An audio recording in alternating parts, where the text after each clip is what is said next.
अपनी आत्मा, अगर आज से 50 वर्ष पहले ये बात दास कहता कि श्वासों के माध्यम से बाहर आ गए ये इतने वेद, तो शायद नहीं जचती किसी का झूठ बोल रहा है। अब आप देख रहे हो इंटरनेट कैसा लगा, ये तो मैन मेड है और ये गॉड मेड शरीर, इसमें तो ऐसे इंस्ट्रूमेंट है विज्ञान 100 जन्म भी नहीं ढूंढ सकती। तो वो कहाँ से कहाँ आते हैं, एक मोबाइल से दूसरे मोबाइल में ना कोई तार है ना कोई कनेक्शन है, ब्लूटूथ के माध्यम से या वैसे मैसेज के माध्यम से पूरी की पूरी फिल्म, पूरे के पूरे कई कई घंटों के प्रवचन एक दूसरे में चले जाते हैं। तो अब इसको समझना बहुत आसान हो गया। तो श्वासों के माध्यम से ये बाहर आए, बाहर आते ही ये एक सुंदर कागज के रूप में उपलब्ध हुए उसके ऊपर। अब फिर ये अनाड़ियों के उसमें कागज कहां से आ गया? अरे कमाल की बात करते हो। एक तरफ वो कहते हैं कि भगवान ने आदमी बना दिए और युवा बना दिए। जब परमात्मा आदमी बना सके है तो कागज और ये बनाते उसने कौन सी देर लगेगी? जो सारे ब्रह्मांड रच सकता है और वो कागज तुम बना नहीं सकते जो मालिक भेज दे। तो ऐसा ही हुआ था। इस ब्रह्म ने उनको पढ़ा था और उसने देखा कि ये 5वां जो वेद है सूक्ष्म वेद, इसके अंदर तो पूरा ही ज्ञान दिया हुआ है और इसको इन प्राणियों को जो मेरे अंतर्गत फंसे हैं इनको ये ज्ञान हो गया तो ये भाग जाएंगे यहां से। उसको उसने खत्म कर दिया और 4 वेद दे दिए जिसमें सांकेतिक शब्द हैं अधिक। तो जिस कारण से उस परमेश्वर ने उस नष्ट किए हुए ज्ञान को स्वयं देने के लिए आना पड़ता है, उसी उद्देश्य से वो परमात्मा यहां आए। तो कहने का भाव ये कि इन वेदों में और गीता में जो कुछ भी लिखा है, वेदों में लिखा है वो बिल्कुल सही है। गीता जी में जो लिखा है इसने कुछ अपनी अटकल भी अड़ा दी, क्योंकि ये इसने वेदों का ज्ञान प्लस में युद्ध करवाने के लिए जो अटकलबाजी की वो भी अंदर घुसोड़ रखी है। कैसी कर रखी है इसने कि एक तरफ तो कहता है कि अर्जुन तू लाभ हानि छोड़ के, दूसरे अध्याय के 37 और 38 श्लोक में श्रीमद् भगवत गीता, लाभ हानि को भूलकर, लाभ हानि की चिंता छोड़कर युद्ध कर ले। और अगले ही श्लोक में लाभ हानि खुद याद दिला रहा है कि यदि तू मारा गया युद्ध में तो स्वर्ग में जाएगा और यदि युद्ध जीत गया तो पृथ्वी का राज भोगेगा, तेरे दोनों हाथों में लड्डू। तो इस तरह की जो अटकलबाजी ये काल की अपनी सतर की है। और श्रीमद् भगवत गीता अध्याय नंबर 3 के श्लोक नंबर 6-7 में ये स्पष्ट करता है कि यदि तू एक स्थान पर बैठा रहा, हठ योग करेगा, तो अर्जुन तेरा निर्वाह कैसे होगा? इसलिए काम भी कर, तू कर्म सन्यासी बन। ये तो है वेद ज्ञान। ये वेद ज्ञान कैसे है, क्यों है, कैसे जाना? कि यजुर्वेद अध्याय नंबर 40 के श्लोक नंबर 15 में लिखा है कि ओम करतु समर किलवे समर करतुम समर। ब्रह्म का जाप है ओम। इस ओम का जाप काम करते करते सिमरण कर, विशेष कसक के साथ सिमरण कर और मनुष्य जीवन का परम कर्तव्य जानकर सिमरण कर। तो ये सिद्ध हो गया कि काम करते करते सिमरण करना। फिर इसने आगे लिखा है 6 अध्याय के 9 और 10 श्लोक में कि एक स्थान पर बैठ के मृगछाला बिछा के एकांत स्थान पर, वो आसन ना घना ऊंचा हो ना नीचा हो, अपनी नाक के अगले भाग पर देखे, इस प्रकार ध्यान लगावे। ये इसकी अपनी बकवाद है, अटकलबाजी। तो जो वेदों से मेल खाता है गीता का ज्ञान वो ओके है, सही है। बाकी जो अटकलबाजी है वो स्पष्ट दिखाई दे जाती है। उसके लिए इसने स्वयं कहा वो मेरा मत है। जहां ये कहता है ये मेरा मत है तो इसका अपना विचार है, शेष वेद ज्ञान है। तो वेदों से ही ये संक्षिप्त है। तो वेदों और गीता में उस परमेश्वर के पाने की विधि क्लियर नहीं है। इसलिए परमात्मा कबीर जी, कबीर परमेश्वर, सारी सृष्टि के रचनहार, हमारे पिता, हम दुखियों को वो ज्ञान देने आते हैं और बताने आते हैं कि बच्चों तुम मेरी संतान हो, और इस विधि से तुम यहां भी सुखी रहोगे जब तक तुम जीवित रहोगे। यहां आपको आवश्यक वस्तुएं उपलब्ध होंगी, लेकिन इतना भी ज्ञान उन्होंने दिया कि आवश्यकता से अधिक यदि तू डिमांड करता है फिर तू भक्त नहीं, फिर भक्ति नहीं चाहता, तू तो केवल माया ही कलेक्ट करना चाहता है। और माया को परमात्मा आपकी शत्रु बताता है। आप जी यहां पर अंडर ट्रीटमेंट है, और किसी को हाई ब्लड प्रेशर हो और वो व्यक्ति नमक और घी की डिमांड करे तो डॉक्टर अलाउड नहीं करेगा। मरना हो तो खा ले भाई, लेकिन डॉक्टर नहीं कहेगा। हाँ, डॉक्टर इतना कहता है कि कुछ कम ले, जिसकी स्थिति ठीक हो जाती है कि थोड़ा ले। तो आपको आवश्यक वस्तुएं तो उपलब्ध कराएंगे परमात्मा, अनावश्यक आप डिमांड करोगे तो नहीं दी जाएगी, और आप केवल वही चाहते रहोगे तो फिर आपकी या भक्ति नहीं चल पाएगी। आपको इस तत्व ज्ञान के अभाव से, क्योंकि ये डिमांड वही कर सकता जो तत्व ज्ञान से परिचित ना होता, इस पर दृढ़ता नहीं आती, तो फिर आप मांगते ही रहोगे, वो वस्तुएं मांगते रहोगे, भगवान आपको देगा नहीं, आप यहां से भाग जाओगे। फिर आपके साथ क्या बनेगी? और बुरी बनेगी। क्या बनेगी? कि जिस व्यक्ति ने यहां रह करके 1 वर्ष, 2 वर्ष, महीने, 2 महीने, 6 महीने सतनाम प्राप्त कर लिया या नहीं किया, प्रथम मंत्र को भी छोड़ जाते हैं, तो इनसे आपकी बहुत भक्ति कमाई संग्रहित हो जाती है, संचित हो जाती है। वो भक्ति तो परमात्मा अपने विधान से आप जुड़वा रहा था कि इस भक्ति की शक्ति से ही तुम सतलोक जा सकोगे, और आप मांगते रहते हो अननेसेसरी थिंग, अनावश्यक वस्तुएं, तो वो आपको नहीं देगा। तो जिस कारण से आप डिमांड पर डिमांड रखते हो, फिर वो परमात्मा जानबूझ करके ये इसकी दुश्मन बन जाएगी आगे चलकर, वो नहीं देता है। तो आप तत्व ज्ञान के अभाव से, परमात्मा के इस ज्ञान पर अविश्वास होने के कारण छोड़ जाते हो। फिर आप गल के बूंदी बनेगी, आप काल के फंस जाओगे।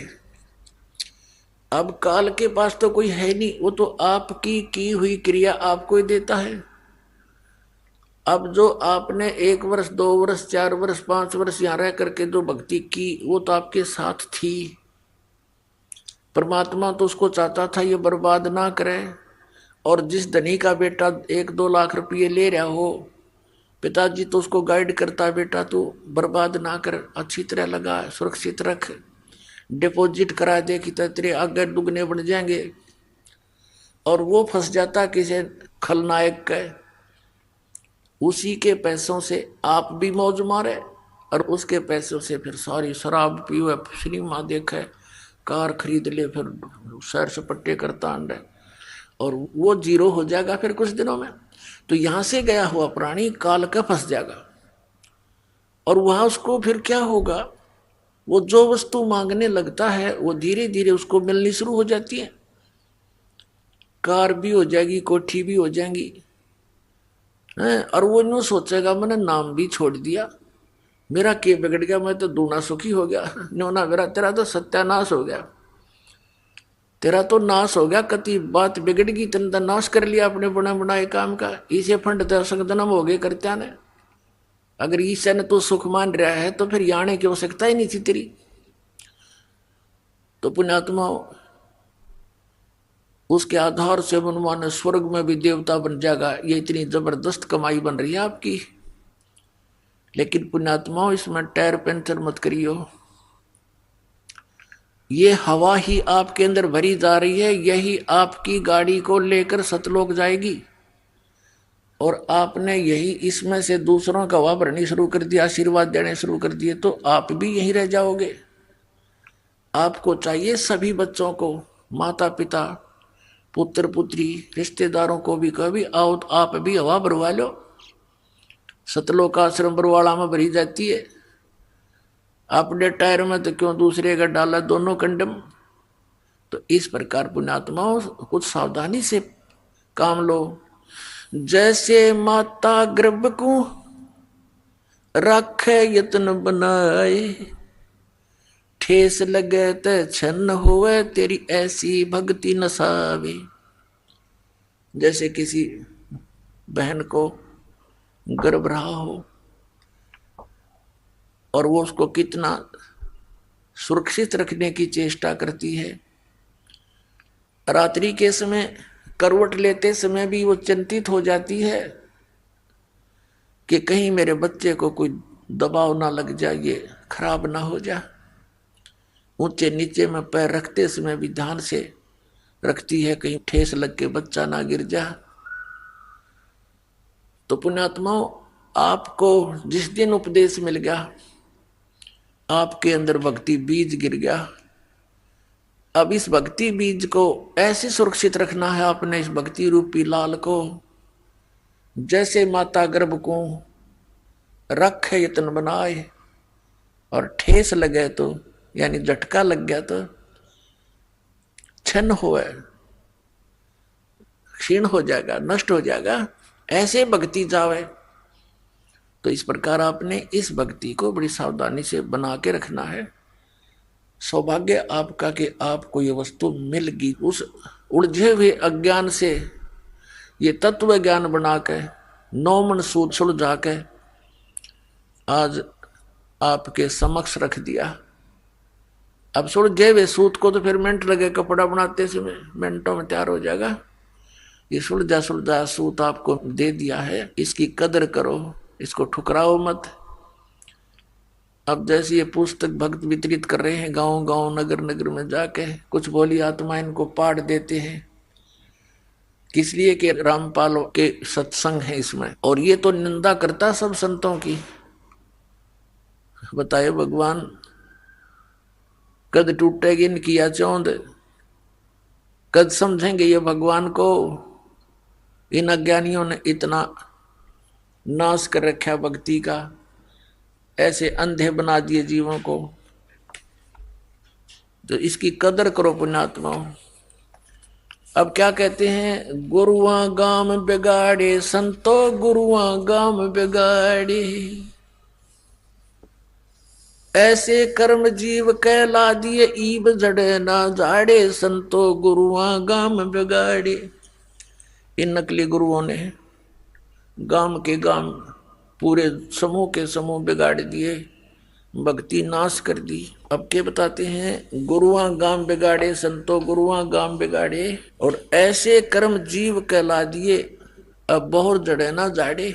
क्या बताते हैं, बोले गुरुआ गर्भ ना कीजे, ताते पाहन कदे ना रीजे, बाल मुकुंद बोलत नाही, ये लटक बिहारी लूटे।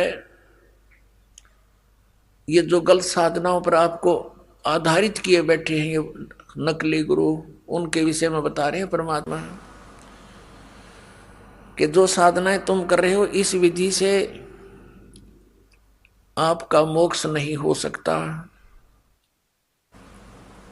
और गुरुआ के सिर मार पड़ेगी, इसका पांडा कदे ना छूटे। ये झूठे गुरु बन कर बैठ के बोली आत्माओं को गुमराह कर रहे हैं, इनका भार रख लिया सिर पे इन्होंने। पुण्यात्माओं, इस दास को पता लग गया, मेरी आंखें बन गई, मोतियाबिंद मेरा हट गया। अब मुझे दिखाई दे रहा है कि ये गुरु भी नरक में जाएंगे जिनके पास 2 अक्षर का मंत्र नहीं है। और फिर अनुयायी तो उन गुरुओं पर आधारित वही साधना कर ही रहे हैं, वो भी उन्हीं के साथ होंगे। अब पुण्यात्माओं, दास का उद्देश्य किसी की आलोचना करना नहीं, सच्चाई कहना है, सत्य बताना है, सच्चा मार्ग दिखाना है और आपको सतलोक पहुंचाना है। सतलोक कैसे जाओगे, उस साधना का, उस विधि का ज्ञान कराना है, ये दास का उद्देश्य। तो क्या बताते हैं कि गुरुआ के सिर मार पड़ेगी, पांडा कदे न छूटे। पांडा माने पीछा, फिर असंग जन्म तक यही धक्के खाते रहेंगे, क्योंकि गुरुपद को वही प्राप्त करते हैं जो बहुत पुण्यकर्मी प्राणी होते हैं। अपनात्मा, ये अध्यात्म ज्ञान है और आप विद्यार्थी हो। आप तो विद्यार्थी हो जो यहां प्रवेश पागे सतलोक आश्रम बरवाला में, और दूसरे गुरुओं के पास हैं वो तो नावल पढ़ रहे हैं, सिलेबस नहीं पढ़ रहे। उनको नावल दंत कथा पढ़ाई जा रही है। वो नावल क्या है उनके, बकवाद। न थोड़ी सी झलक दिखा दूं, इनको नावल कहते हैं। ये राधा स्वामी वाले क्या कहते हैं कि हमारे गुरुजी तो वेदों और गीता से भी आगे का ज्ञान सुनाते, हमने वेद और गीता पुराणों की कोई आवश्यकता नहीं। वो तो दुर्ता आ रहे थे, दुर्ते कितने बोला, राधा स्वामी लोग से आ रहे थे। राधा स्वामी लोग बोला सतलोक, अनामी लोग तो भी ऊपर, साडा राधा स्वामी लोग। इन्हें बैठा दिया। अब इनका ज्ञान दिखा दूं थोड़ा सा इन गुरुओं का। ये क्या बकवाद गढ़ा करते, ये आउट ऑफ सिलेबस नावल पढ़ा करते, और वो नावल भी ऐसे जिनका कहीं सिर पैर नहीं।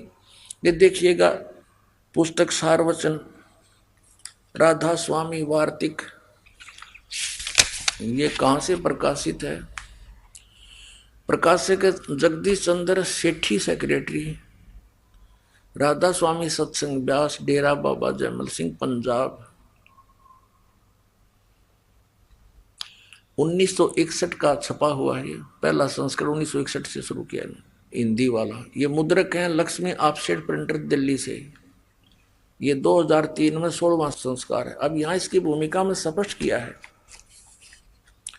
इसको पढ़ो ध्यान से। ये भूमिका है, इसमें लिखा है सारवचन राधा स्वामिक वार्तिक या पुस्तक हजूर स्वामी जी महाराज के वचनों का संग्रह है। ये वचन सत्संगों तथा अन्य चर्चाओं के दौरान सत्संगियों ने नोट किए थे। स्वामी जी महाराज के परम धाम सिधारने के कुछ वर्ष बाद इनका संग्रह करके पुस्तक के रूप में छपवा गया।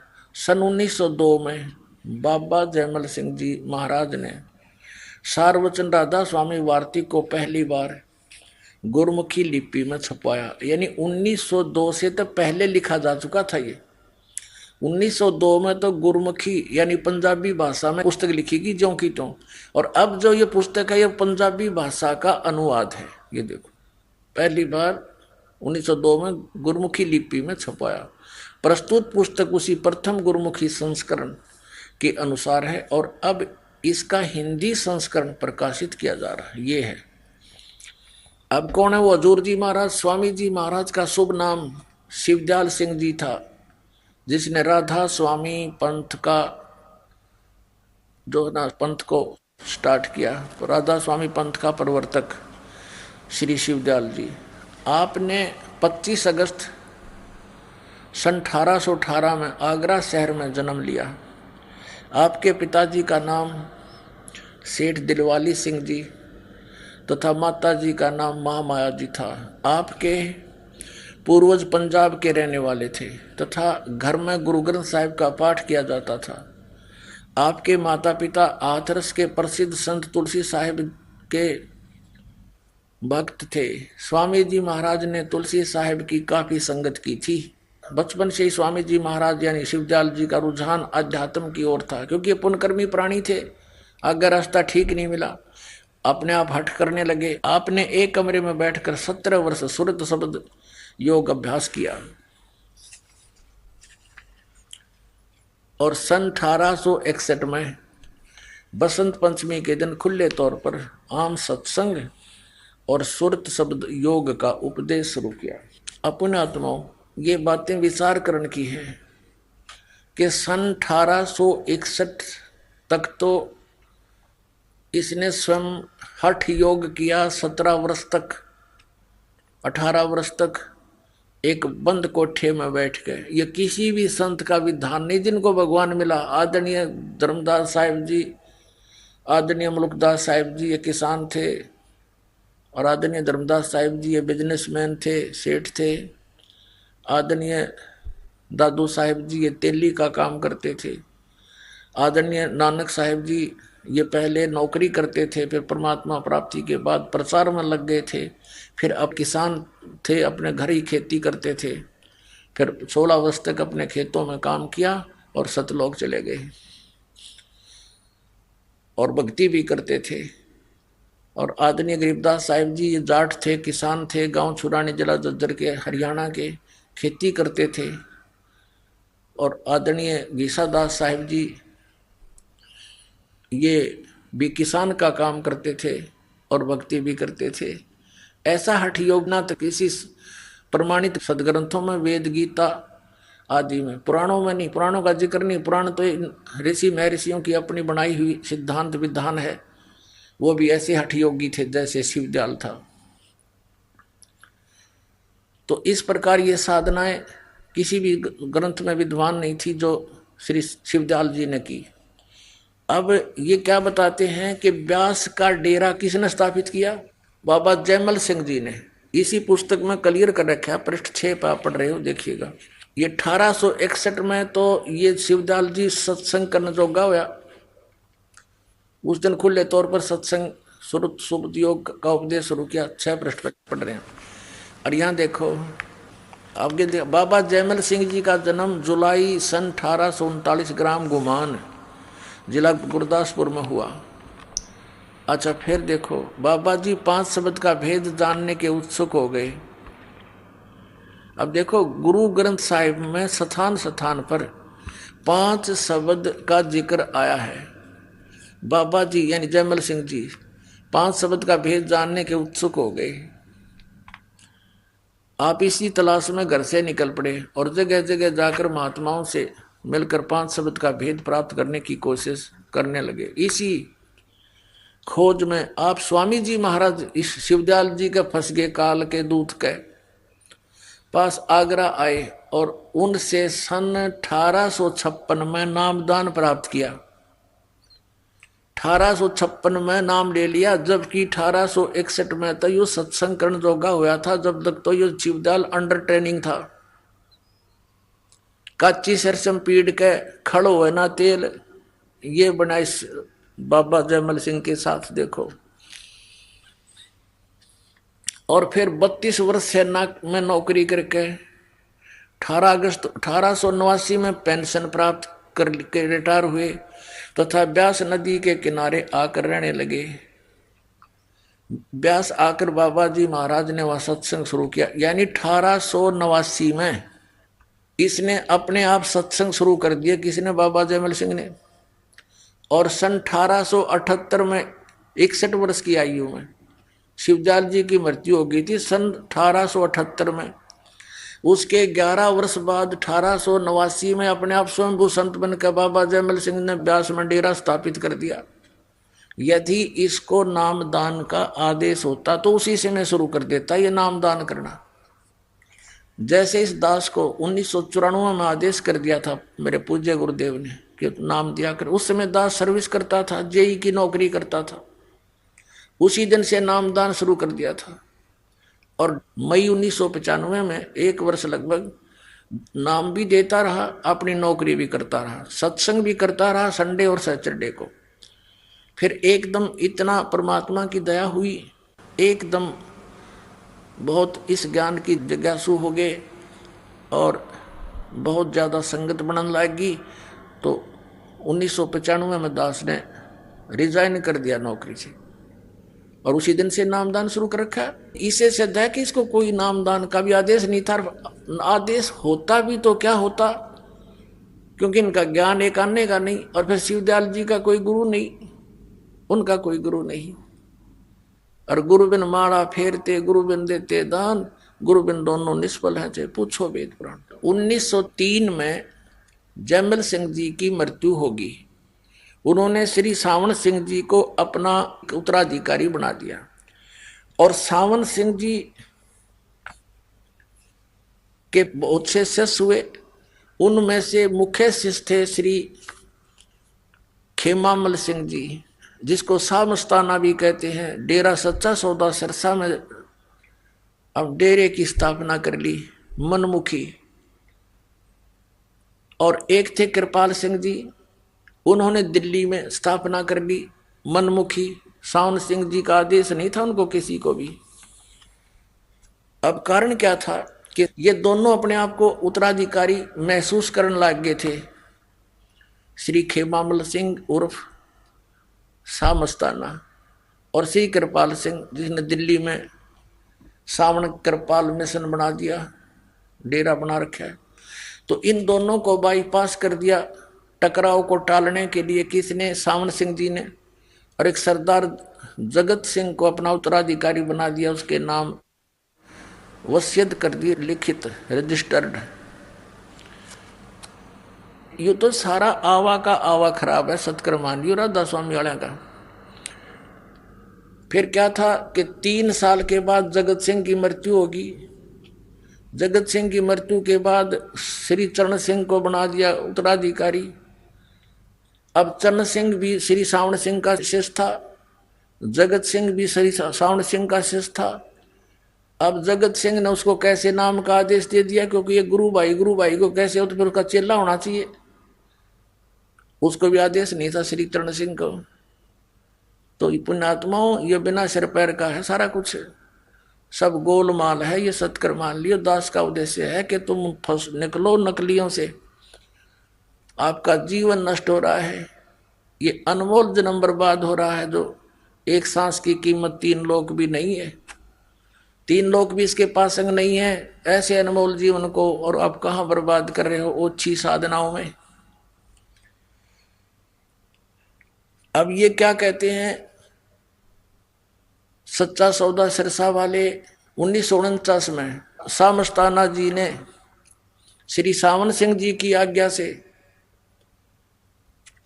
और सच्चा सौदा सिरसा का डेरा की स्थापना कर दी और नाम देने लगे। जबकि सावन सिंह जी की मृत्यु 2 अप्रैल 1948 को हो चुकी थी, 1 साल पहले। तो पुण्यात्माओं, ये सारा मनमुखी सांग है, मनमुखी आचरण है। इनका दास को जो दिखाना चाहा था वो दिखाता हूँ। अब यहाँ चल रहे हैं ये वही सारवचन वार्तिक की भूमिका पढ़ रहे हैं हम, और प्रश्न नंबर 7 पर आपको दिखा रहे हैं।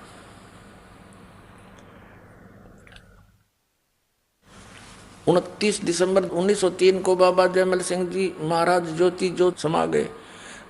अपने जाने से करीब 6 महीने पहले आपने अपने प्रमुख शिष्य महाराज सावन सिंह जी को अपना जानशीन बनाया। हजूर महाराज सावन सिंह जी का जन्म 20 जुलाई 1858 में ग्राम जाटान जिला लुधियाना में हुआ। ये देखो, फिर 20 मार्च 1948 को एक रजिस्टर्ड वसीयत के द्वारा सरदार बहादुर जगत सिंह जी को अपना जानशीन नियुक्त किया और 2 अप्रैल 1948 को निज धाम चले गए। सावन सिंह जी की मृत्यु होगी 2 अप्रैल 1948 को। अब हम वहाँ आते हैं, इनका नावल सुनाते हैं आपको। नावल भी अच्छा इनके ज्ञानता से। किसके?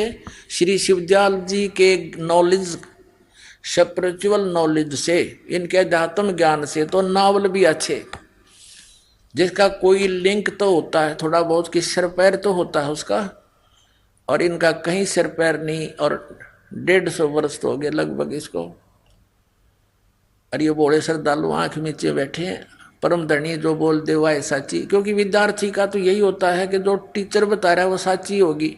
ये टीचर तो ना थे, ये टीचर नहीं थे जो आउट ऑफ सिलेबस आपको पढ़ा रहे थे। इनका आउट ऑफ सिलेबस दिखा रहा हूं। और जो ये कहते हैं हमारे गुरुओं का ज्ञान तो वेद और गीता और पुराणों से और कुरानों से और बाइबल से सबसे ऊपर का है। ये देखो इनके हुआ भाई राधा स्वामी साहेब, राधा स्वामी दयाल की दया। खुलासा उपदेश हजूर राधा स्वामी साहेब का। शिव राधा स्वामी कौन है? इनका शिवदयाल, शिवदयाल के वचनों का, जो जैसा कि आपने यहाँ पढ़ा था भूमिका में कि ये सार भूमिका है, ये कि ये सार वचन राधा स्वामी वार्तिक हजूर स्वामी जी महाराज के वचनों का संग्रह है। ये वचन सत्संगों तथा अन्य चर्चाओं के दौरान सत्संगियों ने नोट किए थे। और वो हजूर जी महाराज कौन है? स्वामी जी महाराज का शुभ नाम सेठ शिवदयाल सिंह जी था। ये है वो शिवदयाल जी हजूर जी साहब। अब ये क्या वचन बोल रहा है? अब हम आगे यहाँ पर 13 पृष्ठ पर, ये 12 है, ये 13 पर। अब यहां से पढ़ेंगे हम दफा 1। सिर्फ काम इतना है कि इंसान यानी मनुष्य अपनी सूरत यानी रूह को उसके खजाने और निकास यानी मुकाम सतनाम और राधा स्वामी में पहुंचावे। यहां पर सतनाम और राधा स्वामी को इन्होंने मुकाम सिद्ध कर दिया। स्थान, सतनाम माने स्थान। ये देखिएगा 14 पृष्ठ पर पहुंचावे। अब तीसरा वचन देखेंगे इनका। एक आपने पढ़ लिया था। अब तीसरे में जितने आचार्य और महात्मा और अवतार और पैगंबर हर एक मजहब में हुए, वे सब अपने अभ्यास के जोर से अंतर तरफ मुकाम असली के चले। सिर्फ संत मंजिल 5वीं यानी सतनाम पर देखो इनकी अकल। मंजिल माने स्थान, यानी कोई तो 5वीं मंजिल सतनाम पर पहुंचे और बिरले संत मंजिल 8वीं पर राधा स्वामी मंजिल पर पहुंचे, स्थान पर पहुंचे। अब देखो चौथा वचन देखो 15 पृष्ठ पर, सार्वचन वार्तिक भाग 1। अब समझना चाहिए कि राधा स्वामी पद सबसे ऊंचा स्थान है, ठीक है, और यही नाम कुल मालिक और सच्चे साहिब और सच्चे खुदा का है, ठीक है। यो राधा स्वामी को परिभाषित कर रहा है भी यहाँ तक तो। और इस मुकाम से राधा स्वामी स्थान से 2 स्थान नीचे सतनाम को ये स्थान सिद्ध कर चुके हैं। स्थान का स्थान है। अरे वाह, ये भी दिखा कि तब भांग की गुट्टी ला रहे होंगे। अब वहां सतनाम को स्थान सिद्ध कर रहे हैं और ये कहते हैं नीचे स्थान का स्थान है, सतनाम का मुकाम स्थान का स्थान है। अरे वाह। और जिसको यानी इस सतनाम को आगे फिर परिभाषित किया है, इन्होंने डिफाइन किया है, इस सतनाम का मुकाम है। सतनाम को, जिसको सतनाम को संतों ने सतलोक, सचखंड, सार शब्द सतनाम और सत शब्द सतनाम और सतनाम भी सतनाम और सतपुर सतनाम करके बयान किया है। वाह रे देवताओं, अन्यों के हमारा ज्ञान तो वेदों और गीता से ऊपर का है। अब ये था वो उवाबाई, ये दिखाना आवश्यक था कि ये तो आपको आउट ऑफ सिलेबस पढ़ा रहे थे और यहाँ पर है वो शास्त्र अनुकूल वेदों, गीता, पुराणों और सुख संवेद और उन महापुरुषों की वाणी जिनको भगवान मिले, उनकी जो थ्योरी है वही उनका प्रैक्टिकल था, अंडरस्टूड है।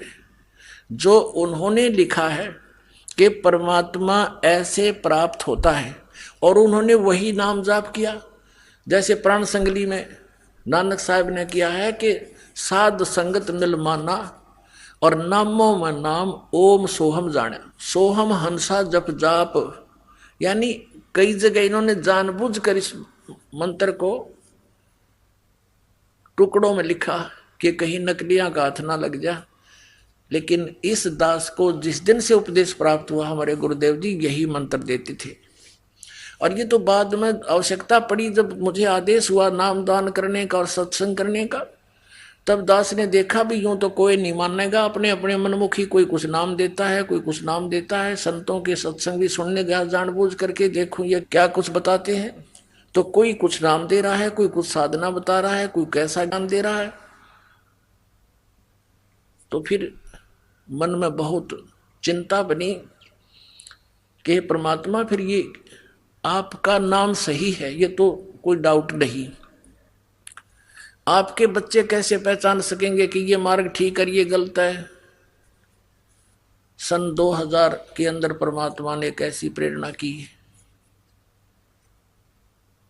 2001 में, कि वेद मेरा भेद है। ये वाणी अपने आप मन में उच्चारित हुई, और मैं ना वेदन के माही, और जौन वेद से मैं मिलूं ये वेद जानते नहीं। वेदों को पढ़ना तो दास ने कठिन समझा। पहले श्रीमद् भगवत गीता जो हिंदी में अनुवादित थी, सोचा कि इसको देखता हूँ, कहीं थोड़ा बहुत मिल जाए परमात्मा की महिमा इसमें, तो पूरा हिंदू समाज तो मान ही जाएगा। जब देखने लगा, दास ने देखा, रो तेरे की, ये तो सारा माल भरा पड़ा है, पर इन अज्ञानियों ने अज्ञान कर रखा है इसका। गीता ज्ञानदाता कहता है वो पूर्ण परमात्मा तो कोई और है, उसी की कृपा से ही परम शांति होगी। और अपने विषय में कहता मैं तो नासवान हूं, मेरी जन्म मृत्यु होती है, तेरी भी होगी, परम शांति नहीं हो सकती। यहां मेरे पास रहेगा तो युद्ध भी करना ही पड़ेगा। बस यूं सोचो, दास के उमंग और खुशी का कोई ठिकाना नहीं रहा। उठा ली कलम पेन, लगा नए सिरे से अनुवाद करना। इन अज्ञानियों ने अनुत्तम का अर्थ भी अति उत्तम कर रखा है, बैड का अर्थ गुड लिख रहे। फूटे बाग हमारे ऐसे गुरु मिले। फिर ये गहरी नजर गीता बना के आप जी के समक्ष प्रवेश की, प्रकट की, जो आपके कर कमलों में उपलब्ध है। अब इस ज्ञान को दास के द्वारा अनुवादित और उन संस्कृत के ज्ञाताओं द्वारा अनुवादित को मिलाकर देखना, तो ये है गॉड गिवन ज्ञान इस दास को। और वो था अक्षर ज्ञान प्राप्त प्राणी। अक्षर ज्ञान प्राप्त प्राणी इन सदग्रंथों के गूढ़ रहस्यों को नहीं समझ सकता। ये तो गॉड की कृपा, परमात्मा की कृपा हो, गॉड गिवन स्पिरिचुअल नॉलेज दास को प्राप्त हुआ। उस मास्टर की से इन सदग्रंथों के खजानों को खोल पाया ये दास, जो आपके रूबरू कराते। अब हम आते हैं उसी प्रसंग पे कि गुरुआ गाम बिगाड़े संतो, गुरुआ गाम बिगाड़े, ऐसे कर्म जीव कहला दिए, फिर जड़े नहीं जाड़े। अब ये आउट ऑफ सिलेबस पढ़ाते रहे। इस विश्व में यदि अकॉर्डिंग टू सिलेबस स्टडी है, आध्यात्मिक ये ज्ञान अगर है, तो सतलोक आश्रम बरवाला, जिला हिसार हरियाणा, भारत में है, इस विश्व में नहीं है।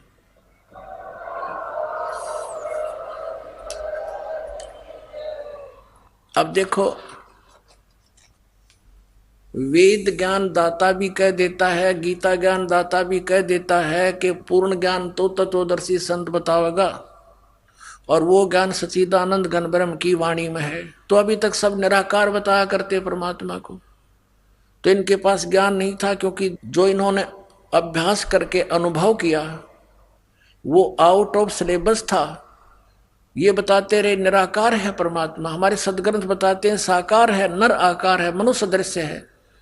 और जिन महापुरुषों ने परमात्मा को पाया, सचखंड गए, सतलोक देखा, अमर स्थान देखा, उन्होंने आकर बताया कि हमरे ही उनिहार है हमारा सृजनहार।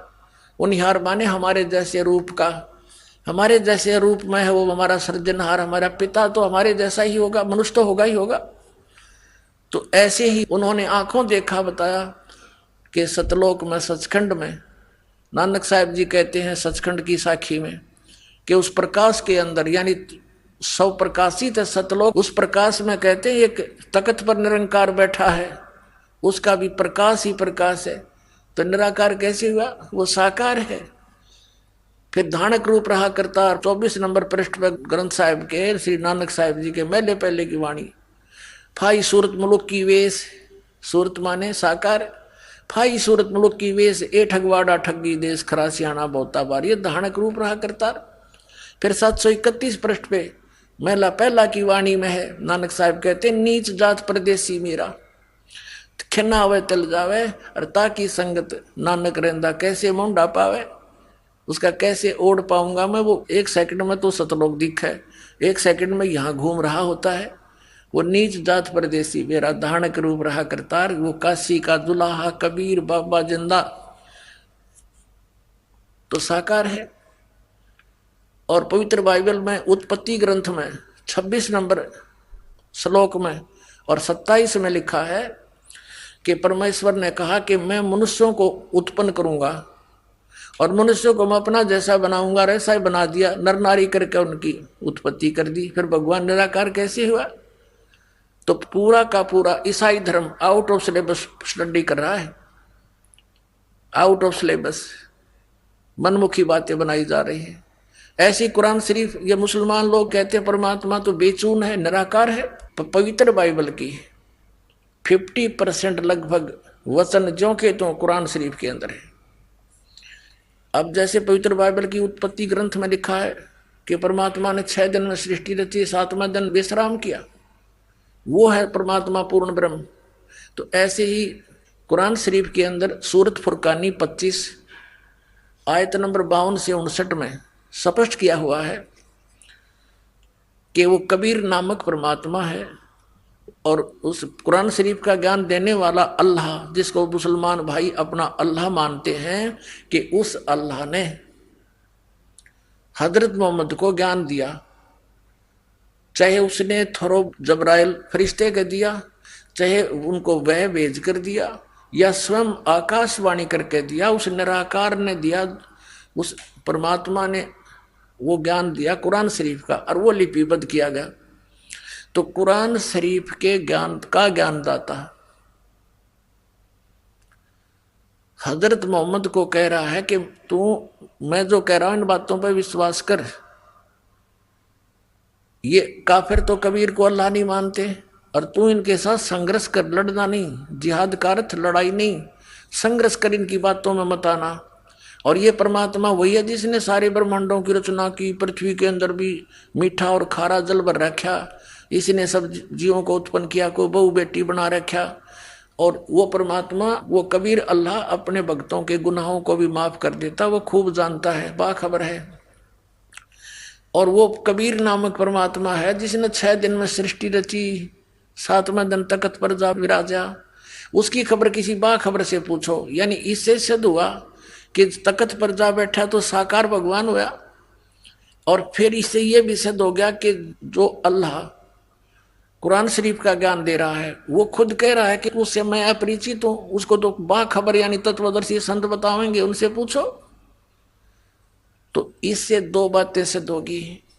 एक तो वहां आउट ऑफ सिलेबस स्टडी ये है कि वो निराकार बतावें और उनके सदग्रंथ साकार बतावें। दूसरा ये कंसेप्ट क्लियर हो गया कि जो वो ज्ञान पढ़ रहे हैं कुरान का, तो उसमें वो इनकम्प्लीट नॉलेज है। ऐसे ही श्रीमद् भगवत गीता अध्याय नंबर 4 के श्लोक 34 में कहा कि उस तत्व ज्ञान को जो चौथे अध्याय के 32वें श्लोक में जिसके बारे में बताया है कि वो सच्चिदानंद घन ब्रह्म परमेश्वर ने स्वयं आकर बोला है कबीर साहब ने, वो है तत्व ज्ञान। वो कबीर वाणी में लिखा है।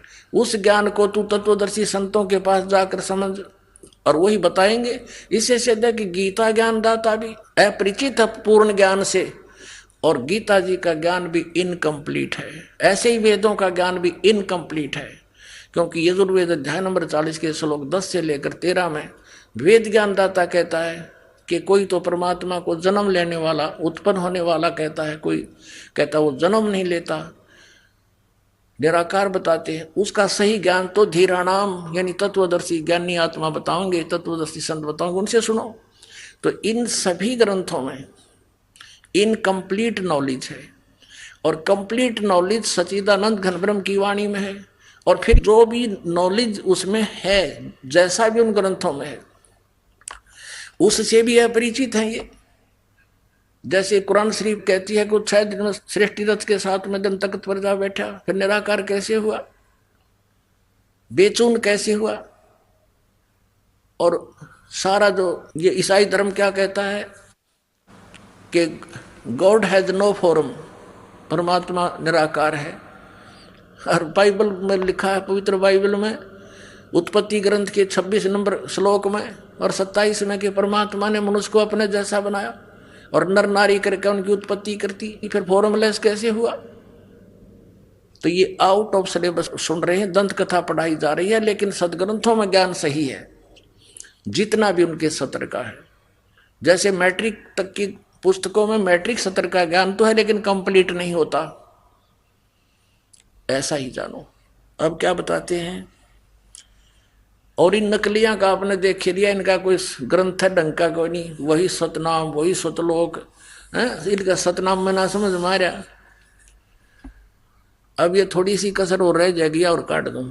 ये जो सावन सिंह जी हैं ये हैं सच्चा सौदा सिरसा और जगमाल वाली जहां से चला है श्री खेमामल जी, या अर्थात बलोचिस्तानी सावस्ताना जी के गुरु जी थे सावन सिंह जी। अब सावन सिंह जी इस सतनाम से कितने परिचित थे ये देखिएगा। यह है संत मत प्रकाश और भाग 3, ये हैं श्री सावन सिंह जी।